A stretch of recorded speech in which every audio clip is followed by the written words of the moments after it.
하나님의 말씀은 갈라디아서 5장 16절부터 우리 21절까지의 말씀입니다. 갈라디아서 5장 16절부터 21절까지의 말씀입니다. 우리 교독하겠습니다. 내가 이르노니 너희는 성령을 따라 행하라. 그리하면 육체의 욕심을 이루지 아니하리라. 육체의 소욕은 성령을 거스리고 성령은 육체를 거스리나니 이 둘이 서로 대적하므로 너희가 원하는 것을 하지 못하게 하려 함이니라. 너희가 만일 성령의 인도하시는 바가 되면 율법 아래에 있지 아니하리라. 육체의 일은 분명하니 곧 음행과 더러운 것과 호색과 우상 숭배와 주술과 원수 맺는 것과 분쟁과 시기와 분냄과 당짓는 것과 분열함과 이단과 투기와 술 취함과 방탕함과 또 그와 같은 것들이라. 전에 너희에게 경계한 것 같이 경계하노니 이런 일을 아는 자들은 하나님의 나라를 유업으로 받지 못할 것이요. 아멘. 네, 우리는 지난주에 죄가 우리에게 미치는 우리 영향에 대해서 살펴보았습니다. 첫째, 죄는 하나님과 우리를 멀게 합니다. 두 번째는 죄는 우리의 기도의 응답을 우리 방해합니다. 그리고 세 번째, 죄는 하나님으로부터 오는 좋은 것을 가로막고 방해합니다. 그래서 우리는 죄를 미워하자고 했습니다. 죄와 싸우자고 했습니다. 죄를 지었으면 회개하고 믿음을 새롭게 갱신하자고 했습니다. 오늘은 죄가 우리에게 끼치는 영향력에 대해서 조금 더 구체적으로 살펴보겠습니다. 죄는 우리 삶에 지대한 영향을 끼칩니다. 우리 성경에 기록된 것들을 하나씩 살펴보겠습니다. 첫째는 죄는 우리 내면에 갈등을 일으킵니다. 그리고 내가 원하는 일을 이루지 못하게 합니다. 오늘 우리가 읽었던 본문 갈라디아서 5장 16절 17절을 다시 한번 읽어보겠습니다. 우리 함께 보겠습니다. 내가 이르노니 너희는 성령을 따라 행하라. 그리하면 육체의 욕심을 이루지 아니하리라. 육체의 소욕은 성령을 거스리고 성령은 육체를 거스리나니 이 둘이 서로 대적하므로. 그 다음 읽어봅시다. 시작. 너희가 원하는 것을 하지 못하게 하려 함이니라. 아멘. 죄는 우리 내면에 갈등을 유발시킵니다. 그래서 죄는 우리가 원하는 것을 못하게 합니다. 본문에 게시되었던 내용을 우리 조금 더 살펴보겠습니다. 우리가 영적으로 거듭나기 전에는 자연인이었습니다. 이때는 세속적인 세계관을 가지고 살았습니다. 그 시대에 유행하는 사상과 보편적인 가치를 추구하며 살았습니다. 그리고 그 시대의 보편적인 양심을 가지고 살았습니다. 예를 들어 보겠습니다. 약 50년 전 한국 사회는 유교 문화가 보편적이었습니다. 조상에게 제사를 지냈습니다. 장남이 결혼을 하면 부모님을 모시고 한 집에 같이 살았습니다. 가부장적인 사회이며 남존여비 사상이 강했습니다. 그래서 여성을 대학에 보내지 않으려고 했습니다. 동성동본끼리 결혼을 할 수가 없었습니다. 여성이 담배를 피울 수 없었으며 동성연애자는 길거리를 떳떳하게 걸어갈 수 없었습니다. 오늘의 한국 사회는 그렇지 않습니다. 제사 문화도 많이 사라졌습니다. 혼인하면 부부를 중심으로 가정 생활을 합니다. 서구 선진사회처럼 개인의 인권을 최우선 가치로 여깁니다.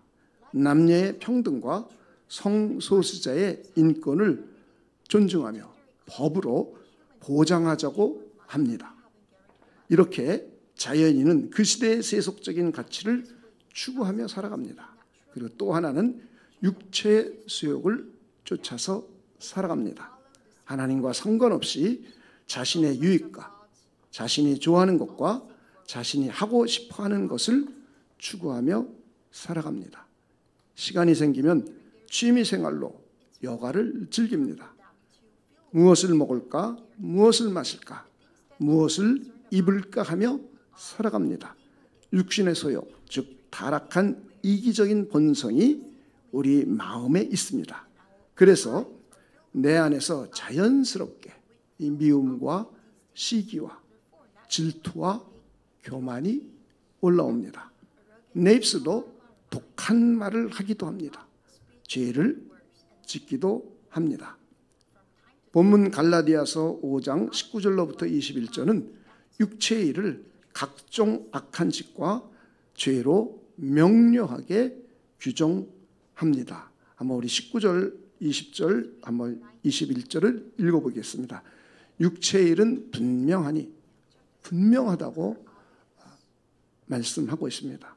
곧 음행, 더러운 것, 호색, 성적인 문란이죠. 전부 우상숭배, 주술, 원수 맺는 것, 분쟁, 우리 분쟁들 많이 합니다. 시기, 분냄과 당 짓는 것, 분열함과 이단과 투기, 술 취함, 방탕함, 또 그와 같은 것들이라. 전에 너희에게 경계한 것 같이 경계하노니 이런 일을 하는 자들은 하나님의 나라를 유업으로 받지 못할 것이요. 자, 이렇게 자연인들은 그 시대에 있었던 보편적인 가치를 추구하며 살아가면서 또 더 나아가서 육체의 소욕을 따라 살아갑니다. 그런데 저와 여러분은 예수 그리스도를 믿는 사람입니다. 예수 그리스도를 믿는 사람을 여러 가지로 다양하게 부릅니다. 하나님의 자녀, 혹은 구원받은 사람, 중생한 사람, 거듭난 사람, 영적인 성령의 사람 등 다양하게 부릅니다. 자연인으로 살던 우리가 예수 그리스도를 믿고 영적으로 다시 태어났습니다. 그런 우리에게는 또 하나의 생각을 하며 살아갑니다. 성령이 주시는 영적인 생각입니다. 과거 자연이었던 우리는 육신의 생각을 하며 육체의 소욕으로만 살았습니다. 그런데 예수 그리스도를 믿고 영적으로 다시 태어나면 또 하나의 생각을 하며 살아갑니다. 성령이 주시는 영적인 생각입니다. 하나님께서 예수 그리스도를 믿고 거듭 태어난 사람에게 성령으로 인을 치셨습니다. 너는 나에게 속한 내 백성이라고 성령으로 도장을 찍어주셨습니다. 그리고 성령께서 우리 안에 거하십니다. 그래서 우리는 영적인 성령의 사람이 되었습니다. 여러분에게 여쭙겠습니다. 성령께서 여러분 안에 계심을 믿으십니까? 근데 이걸 안 믿으면 곤란한 거죠. 이걸 안 믿으면 그리스도인이 아니에요. 명료하게 성경은 말씀하고 있어요. 그리스도의 영이 없으면 그리스도의 사람이 아니다 라고 로마서는 말씀하고 있어요. 그렇습니다. 우리 안에는 성령께서 내주해 계십니다. 그래서 우리는 자연인이며 성령의 사람입니다. 여러분에게 다시 한번 물어보겠습니다. 여러분 성령의 사람이며 자연인입니까? 근데 우리는 그렇습니다. 우리는 자연인이며 성령의 사람입니다. 그래서 우리는 육신의 소욕, 즉 타락한 이기적인 본성만 생각하는 것이 아니고 우리 안에 계신 성령께서 영의 생각도 주십니다. 성령을 쫓아 살도록 성령의 일을 생각하게 하십니다. 구체적으로 어떻게 하면 하나님과 친밀해질 수 있을까? 여러분 이런 생각하십니까? 어떻게 하면 하나님께 영광 돌리며 살아갈 수 있을까?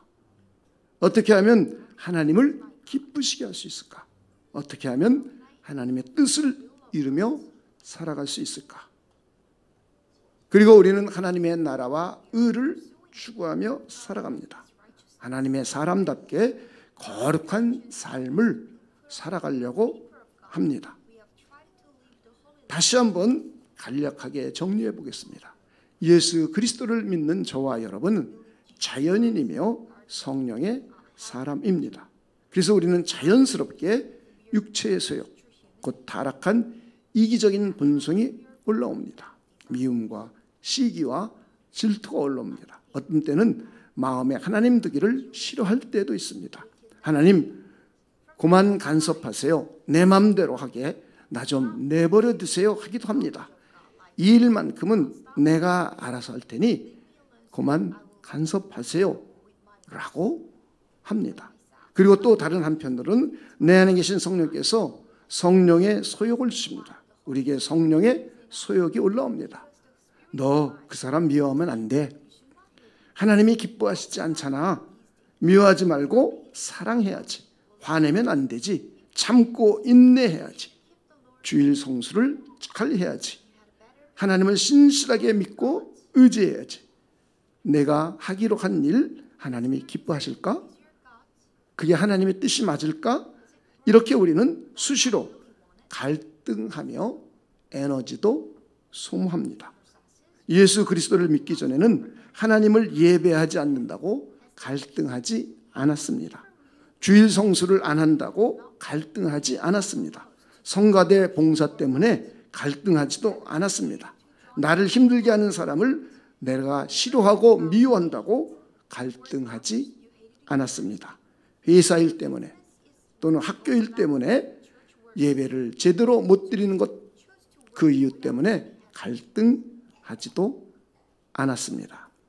그리고 예수 그리스도를 믿기 전에는 죄가 이렇게까지 나를 갈등하게 하며 에너지를 소진시키는지 몰랐습니다. 내가 원하는 일을 이렇게 죄가 방해하는지 몰랐고 관심도 없었습니다. 하나님이 나를 통하여 이루고자 하시는 하나님의 계획이 있으십니다. 우리 교회를 향하신 하나님의 크신 계획이 있으십니다. 우리 개개인을 향하신 하나님의 뜻이 있으십니다. 그래서 우리를 부르시고 구원해 주신 겁니다. 우리를 교회 공동체로 불러 주신 겁니다. 여러분에게 한번 여쭤보겠습니다. 우리 교회를 향하신 하나님의 크신 계획이 있으심을 여러분 믿으십니까? 여러분 개개인을 향하신 하나님의 뜻이 있으심을 믿으십니까? 하나님께서는 우리 안에 계신 성령을 통하여 우리에게 하나님의 소원을 주십니다. 우리를 향하신 하나님의 계획과 뜻을 소원으로 주시는 겁니다. 그리고 하나님께서 우리에게 주신 소원을 우리를 향하여 행하게 역사하십니다. 그렇게 우리를 향하신 하나님의 뜻을 이루어 가시는 하나님의 방식입니다.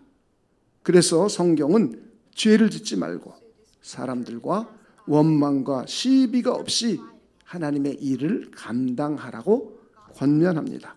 육신의 소욕을 따르지 말고 성령을 쫓아서 행하라고 요청하십니다. 그래야 갈등이 없고, 그래야 에너지가 소진되지 않고, 그래야 하나님이 우리를 향하신 계획과 뜻을 이루어가면서 나로 하여금 내가 원하는 일을 할 수 있도록 역사해 주십니다. 이것이 하나님께서 구원받은 저와 여러분, 성령으로 거듭 태어난 저와 여러분을 하나님의 일을 이루어 가시고 우리가 하고자 하는 일을 하나님께서 이루어 가시는 방식입니다. 진짜 그런지 아닌지 성경을 찾아보겠습니다. 빌립보서 2장 13절입니다. 너희 안에서 행하시는 이는 하나님이시니. 여러분의 안에 하나님이 거하십니까? 그분이 행하신다는 거예요.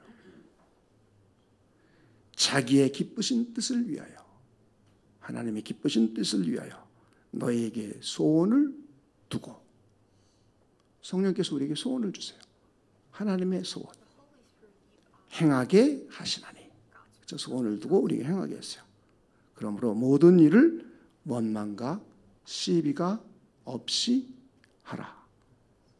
그런데 내 안에 성령이 계신 것도 모르고 그 성령께서 나에게 하나님의 기쁘신 뜻을 위하여 소원을 주시는 것도 모르고 그리고 그 소원을 따라 나로 하여금 행하게 하는 것도 모르는데 어떻게 나를 통해서 하나님의 뜻이 이루어지고 어떻게 내가 하고자 하는 일을 이룰 수 있겠습니까?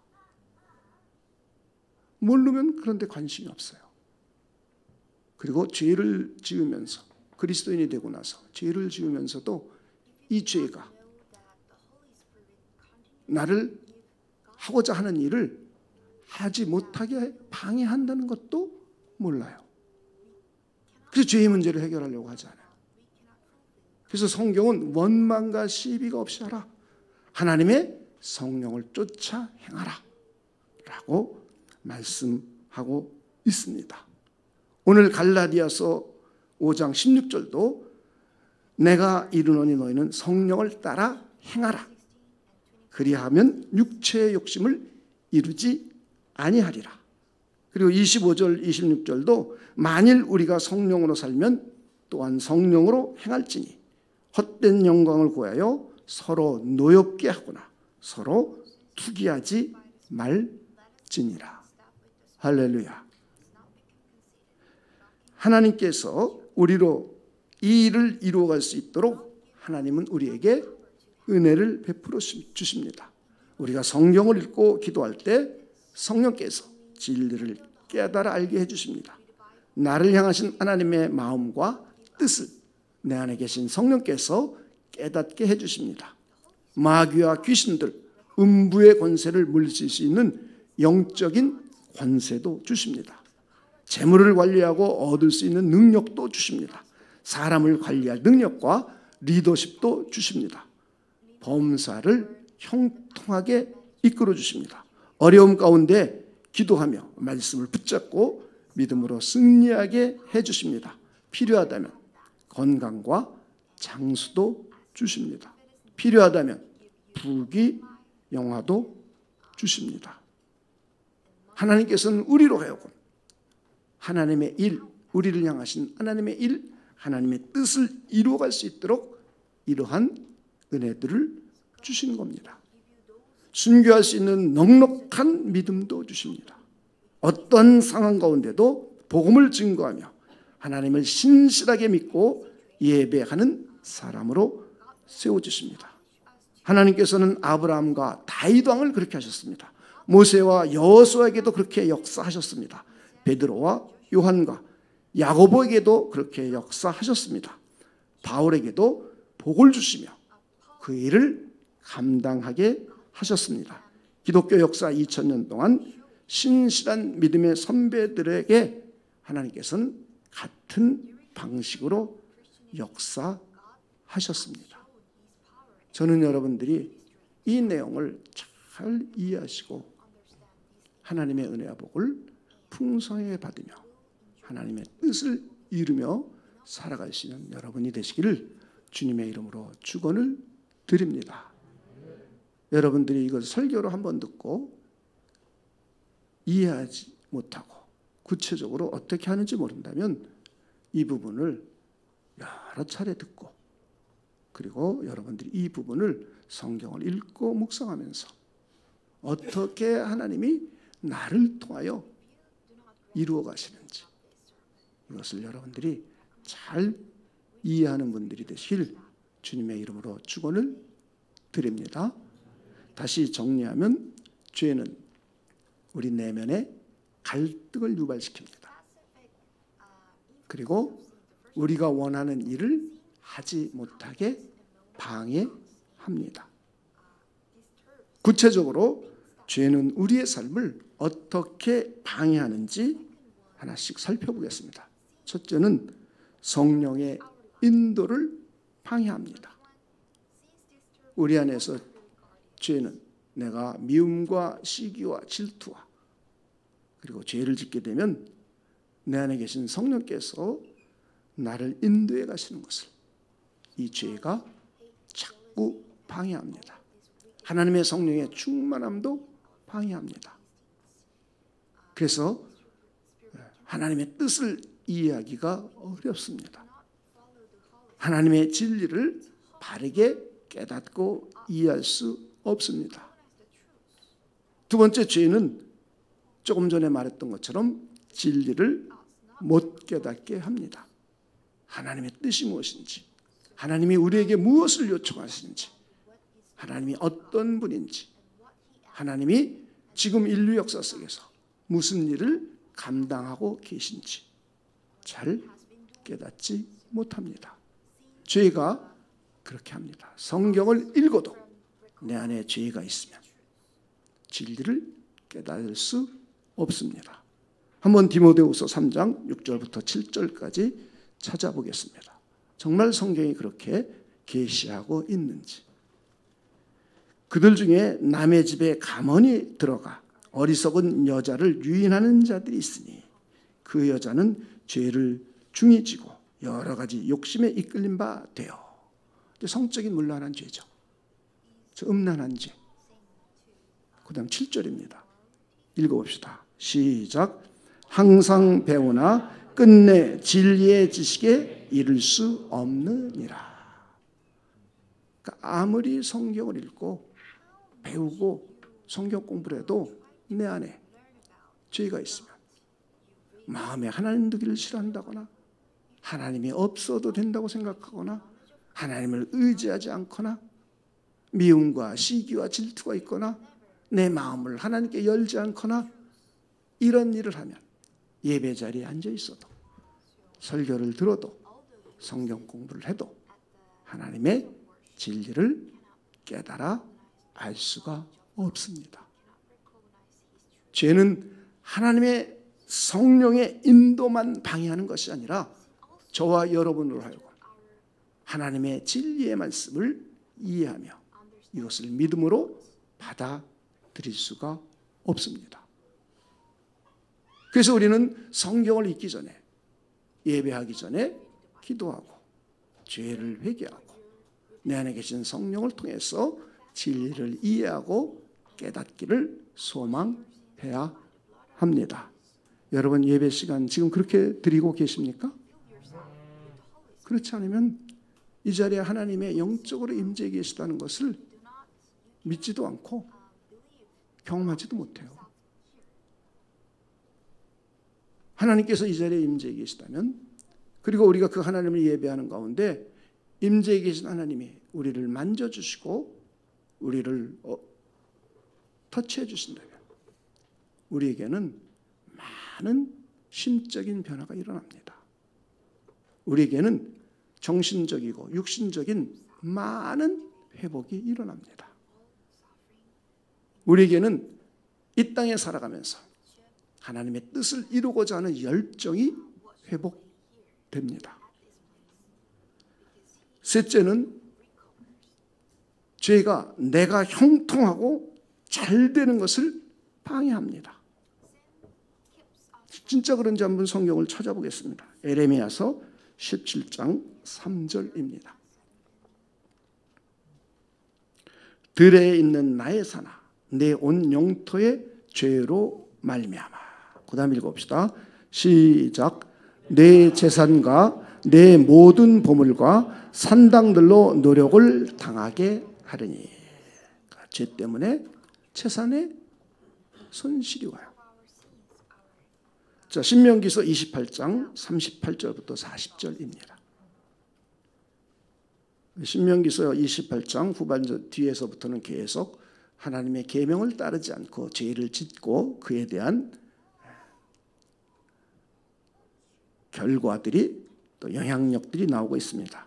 내가 많은 종자를 들에 뿌릴지라도 메뚜기가 먹음으로 거둘 것이 적으며 내가 포도원을 심고 가꿀지라도 벌레가 먹음으로 포도를 따지 못하고 포도주를 마시지 못할 것이며 내 모든 경내에 감람나무가 있을지라도 그 열매가 떨어지므로 그 기름을 내 몸에 바르지 못할 것이며. 자, 이렇게 이 당시 농경사회입니다. 많이 씨를 뿌리고 포도원을 심고 가꾸고 감람나무를 심고 가꾼다 할지라도 그 결과가 거둘 것이 적습니다. 포도를 따지 못합니다.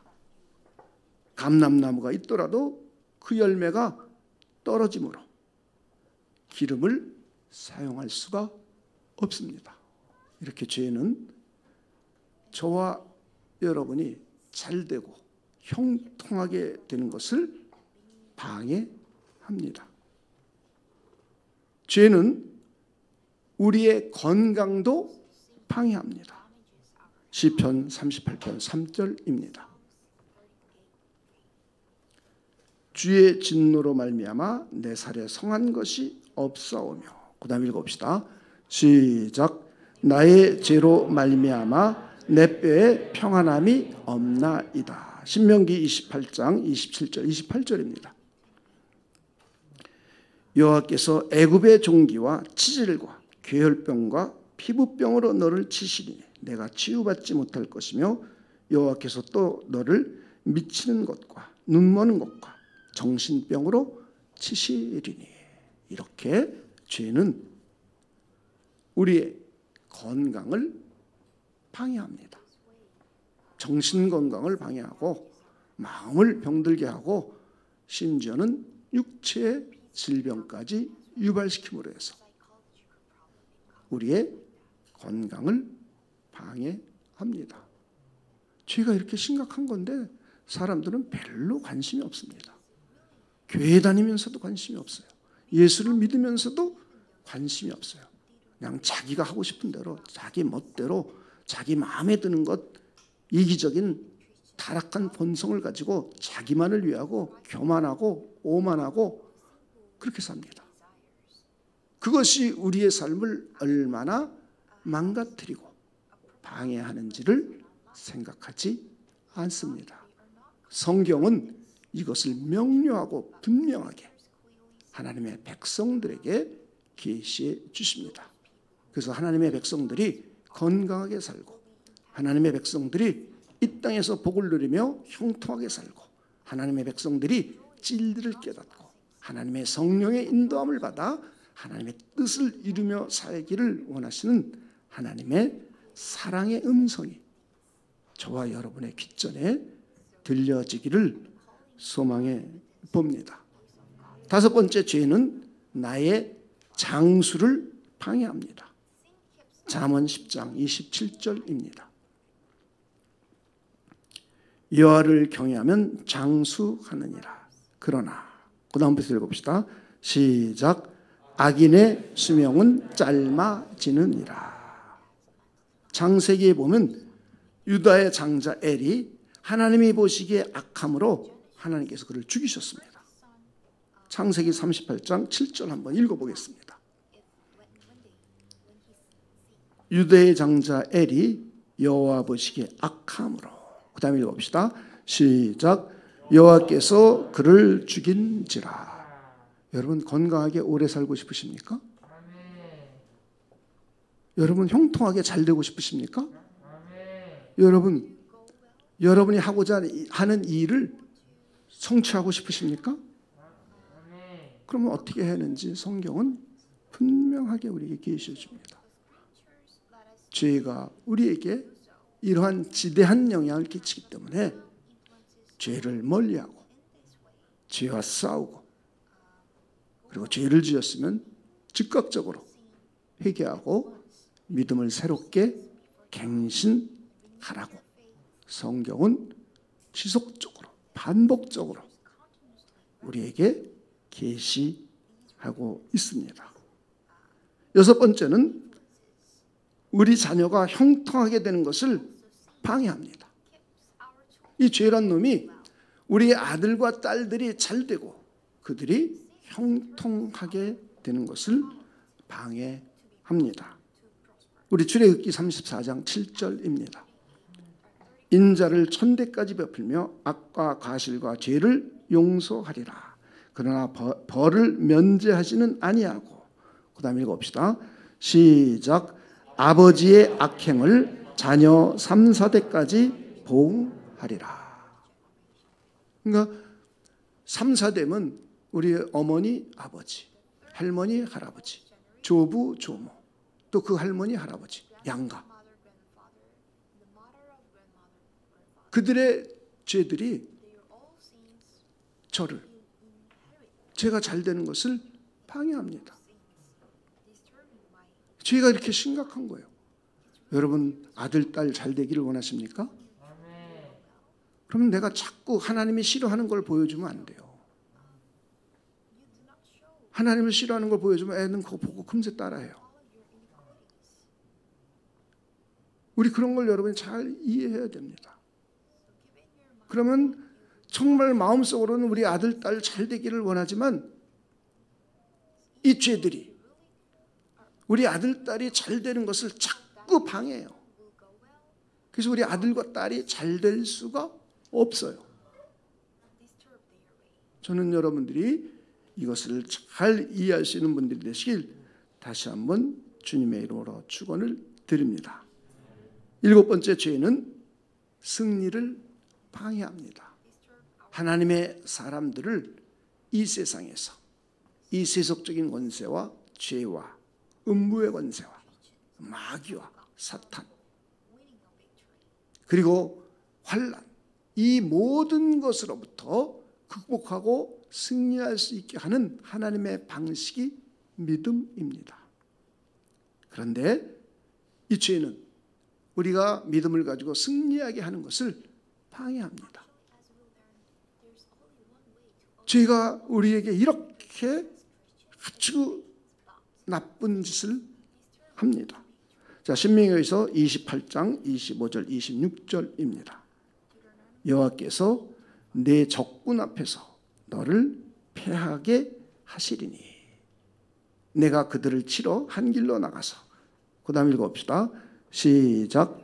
그들 앞에서 7길로 도망할 것이며 내가 또 땅의 모든 나라 중에 흩어지고 내 시체가 공중의 모든 새와 땅의 짐승들의 밥이 될 것이나 그것들을 쫓아줄 죄가 없을 것이며. 자, 우리 이 시대로 한번 복귀해서 생각해 보는 겁니다. 하나님의 백성인 이스라엘 민족들이 이제 광야 생활 가운데 또 많은 적들도 만나고 그리고 가나안 땅에 들어가서 살 때 주변에 많은 나라들이 있습니다. 그들이 쳐들어오기도 하고 그들과 전쟁을 합니다. 이때 죄를 갖고 있으면, 죄를 지으면 우리가 그들과 전쟁을 해서 한 길로 갔다가 7길로 도망가게 된답니다. 그리고 각 곳으로 흩어지고 그리고 죽어서 시체가 공중의 새와 짐승들의 밥이 된대요. 이렇게 죄는 우리로 하여금 승리하지 못하도록 방해합니다. 다시 한번 우리 지난주 것까지 생각하면서 죄가 우리에게 어떤 영향을 끼치는지 그리고 우리의 삶에 구체적으로 어떠한 영향을 실질적으로 끼치고 있는지 다시 한번 정리해 보겠습니다. 첫째, 죄는 하나님과 우리 사이가 멀어지게 합니다. 하나님과 우리 사이를 다른 것이 방해하는 것이 아니라 죄가 방해합니다. 두 번째는 이 죄는 하나님께 기도해도 우리의 기도가 응답이 되지 않습니다. 우리 기도의 응답을 방해합니다. 세 번째, 이 죄는 하나님으로부터 오는 좋은 것을 가로막습니다. 그리고 우리의 실질적인 삶 가운데 죄는 저와 여러분을 갈등하게 합니다. 그리고 우리가 원하는 일을 이루지 못하게 회방하고 방해합니다. 다시 말해 나의 삶을 방해합니다. 내가 원하는 일을 하지 못하도록 방해합니다. 성령의 인도도 방해합니다. 진리를 깨닫지 못하게 합니다. 내가 형통하게 잘 되는 것을 방해합니다. 나의 건강도 방해합니다. 나의 장수도 방해합니다. 우리 자녀가 형통하게 잘 되는 것을 방해합니다. 우리의 승리를 방해합니다. 이렇게 죄는 우리의 삶에 실제적인 영향을 끼칩니다. 나쁜 영향을 구체적으로 끼칩니다. 죄는 저와 여러분을 망치게 합니다. 우리의 삶을 망가뜨리고 어떤 때는 우리의 인생을 송두리째로 빼앗아갑니다. 원수같이 나쁜 놈이 죄입니다. 마지막으로 여러분에게 물어보겠습니다. 여러분 악인의 꾀를 따르겠습니까? 여러분 죄인의 길에 서시겠습니까? 여러분 오만한 자리에 앉으시겠습니까? 여러분 죄를 미워하시겠습니까? 죄와 싸우되 피 흘리기까지 대항하시겠습니까? 죄를 회개하고 믿음을 새롭게 갱신하시겠습니까? 우리 기도하겠습니다. 하나님 감사합니다. 우리로 하여금 죄가 실질적으로 구체적인 방법으로 어떻게 우리에게 영향을 끼치고 우리의 삶을 방해하는지를 우리 살펴보았습니다. 하나님의 성령께서 역사해 주셔서 우리가 이것을 믿음으로 잘 받아들일 수 있도록 하나님께서 역사하여 주시옵소서. 그래서 우리가 이것을 믿음으로 잘 받아들이고 삶 가운데 죄를 미워하고 죄와 싸우고 피 흘리기까지 대항하고 그리고 죄를 지었으면 즉각 회개하고 믿음을 새롭게 갱신하는 복된 삶이 되도록 하나님께서 우리를 축복하여 주시옵소서. 그래서 우리는 하나님과 친밀해지기를 원합니다. 우리는 하나님의 뜻을 이루며 살기를 소망합니다. 영적인 권세와 재물을 얻을 수 있는 능과 그리고 사람을 관리할 수 있는 능을 얻기를 소망합니다. 우리에게 하나님이 기뻐하시는 길을 걸어가며 형통한 길을 살아가기를 소망합니다. 환난과 핍박과 그리고 불경기가 닥치더라도 우리는 믿음으로 극복하며 승리하며 이겨나가는 우리 모두가 되기를 소망합니다. 하나님께서 역사하여 주시옵소서. 감사를 드리며 예수님의 이름으로 기도하옵나이다. 아멘.